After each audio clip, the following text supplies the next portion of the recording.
Hello everyone, welcome to tech Sharmit. आज के session में हम एंगुलर से रिलेटेड एक और टॉपिक कवर करेंगे जिसमें हम असिंक पाइप से रिलेटेड सिनेरियो देखने वाले हैं। अगर आप लोगों को ध्यान हो, लास्ट सेशन और उससे पहले वाले सेशन में भी हमने असिंक पाइप के बारे में डिस्कस किया था कि कैसे असिंक पाइप को यूज़ करते हैं, क्या उसके बेनिफिट्स हैं।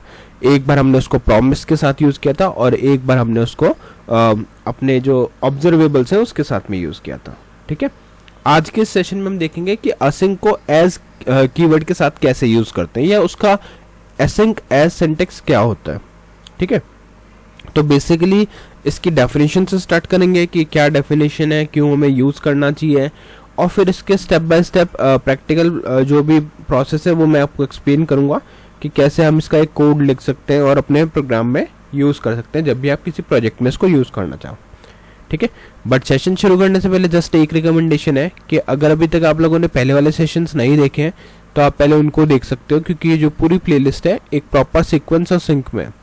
तो अगर आप उसको सीक्वेंशियली ही फॉलो करोगे तो और भी ज़्यादा इजी रहेगा आप लोगों के लिए ऑनगोइंग टॉपिक को समझना और उसको इम्प्लीमेंट करना। ठीक है, क्योंकि अभी हमारा मेन फोकस किस पे है कि कैसे हम एंगुलर में असिंक एज कीवर्ड के साथ यूज़ करें। बट उससे पहले असिंक क्या होता है ये पता होना चाहिए, जो हमने बेसिक एग्जांपल कवर किए थे वो पता होना चाहिए। ठीक है, ऑल राइट, तो अब हम स्टार्ट करते हैं। देखो यहाँ पे एक हेडिंग ऑलरेडी लिखी हुई है, angular 19 course buy take Sharmit. इसी के बाद एक और हेडिंग डाल देते हैं और आज का टॉपिक है async pipe with as keyword. ये सब हम क्यों पढ़ रहे हैं, क्योंकि ये बहुत बेसिक चीज़ें हैं। नॉर्मली क्या होता है हम इस चीज़ों को इग्नोर कर देते हैं, बट एग्जाम जब प्रोजेक्ट पे आप वर्क कर रहे होंगे तो वहाँ पे ये चीज़ें बहुत यूज़फुल रहेगी। ठीक है, इसलिए अपन इसको एक एक छोटी छोटी चीज़ों को भी कवर कर रहे हैं। तो async pipe with as keyword in Angular ये हमने यहाँ पे डाल दिया। ठीक है, अब ये तो हो गई हमारी हेडिंग, दो हेडिंग हमने डाल दी। अब नेक्स्ट हमें क्या करना है, इसके बारे में पूरा समझना है प्रैक्टिकली।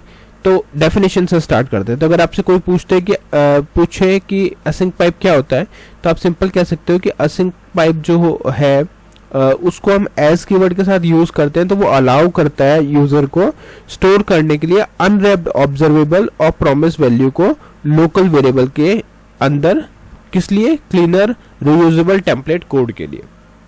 ठीक है, तो वो क्या करेगा, देखो जब भी हमारे पास कोई ऑब्जर्वेबल्स हो सकता है, प्रॉमिस हो सकता है, उसकी वैल्यू को अगर हमें टेम्परेरी उसकी जो अनरैप्ड वैल्यू है ऑब्जर्वेबल्स की, प्रॉमिसेस की, उनको किसी लोकल वेरिएबल में स्टोर करना, किस लिए, क्लीनर कोड प्रोवाइड करने के लिए, रीयूजेबल टेम्पलेट कोड प्रोवाइड करने के लिए।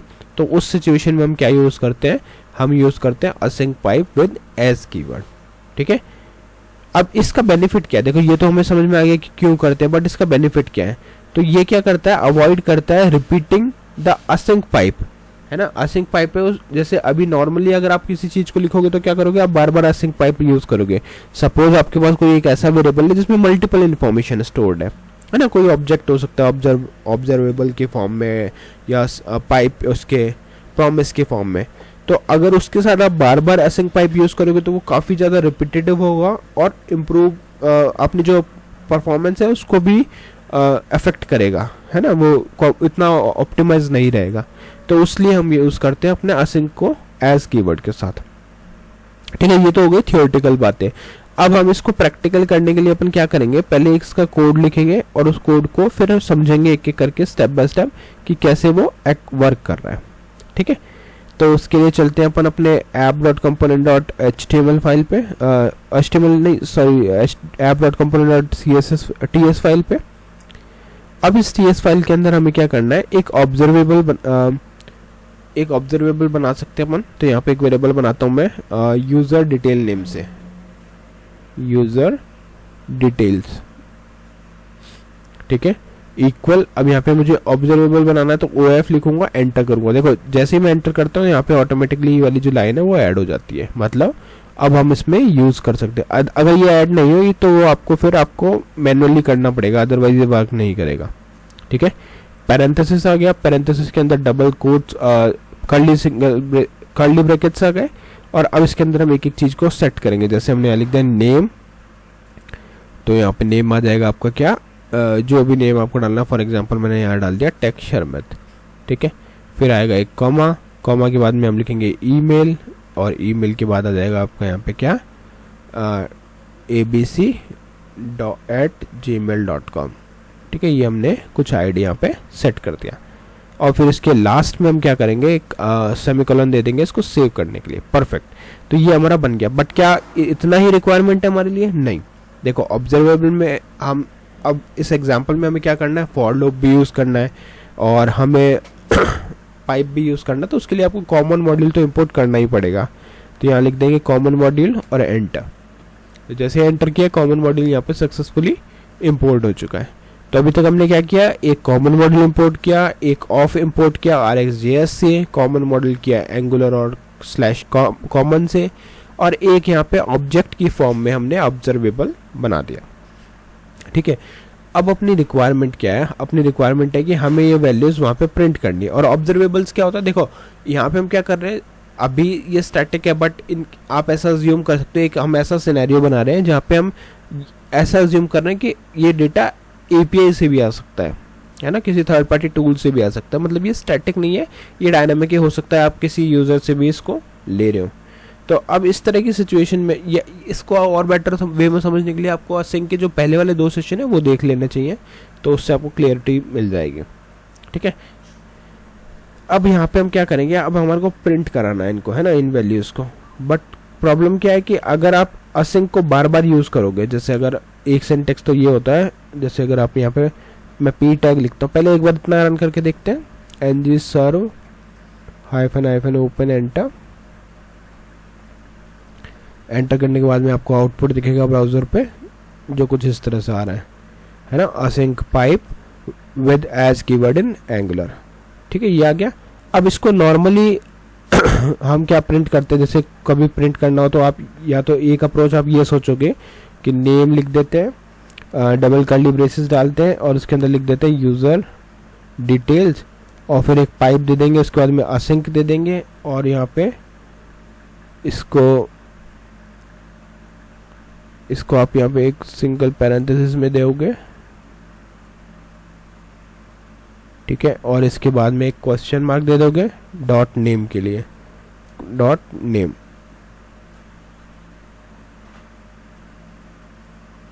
ठीक है, कुछ इस तरह से हम यहाँ पे यूजर डिटेल्स डॉट नेम। ठीक है, तो इस तरह से अगर आप लिखोगे तो देखो असिंक पाइप आपको कितनी बार रिपीट करना पड़ेगा, है ना। तो ये गलत अप्रोच है, ये सही अप्रोच नहीं है ना।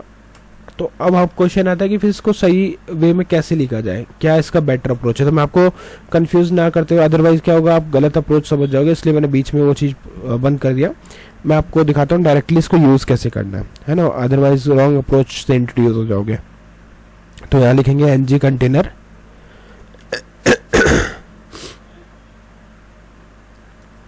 ng कंटेनर, और इस कंटेनर के अंदर हम लिखेंगे *ng if, जो हमें पता है, डायरेक्टिव हमने पहले पढ़ी हुई है, *ng if, और इसके अंदर हम लिखेंगे यूजर डिटेल्स। इसके बाद में पाइप सिंबल, यहाँ लिख देंगे async, ASYNC, और फिर देंगे यहाँ पे एज यूजर।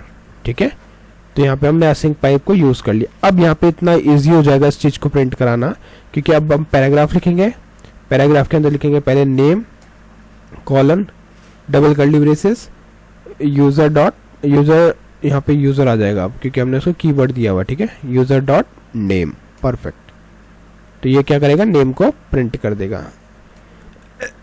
सेकंड हम क्या कर सकते हैं, या तो आप इसी में एक और ऐड कर दो, या फिर अलग से एक पैराग्राफ ऐड कर दो। तो यहाँ पे पैराग्राफ ऐड करते हैं और इसमें लिखेंगे ईमेल। ये वाला कॉलम जो है वो अपन बस शो करने के लिए प्रॉपर, अदरवाइज मैंडेटरी नहीं है, सिंटेक्स का पार्ट नहीं है ये। यहाँ पे हम लिख देंगे इसको डबल कर्ली ब्रेसेस, एक बार वापस लिखते हैं डबल कर्ली ब्रेसेस, और यहाँ आ जाएगा यूजर डॉट ईमेल।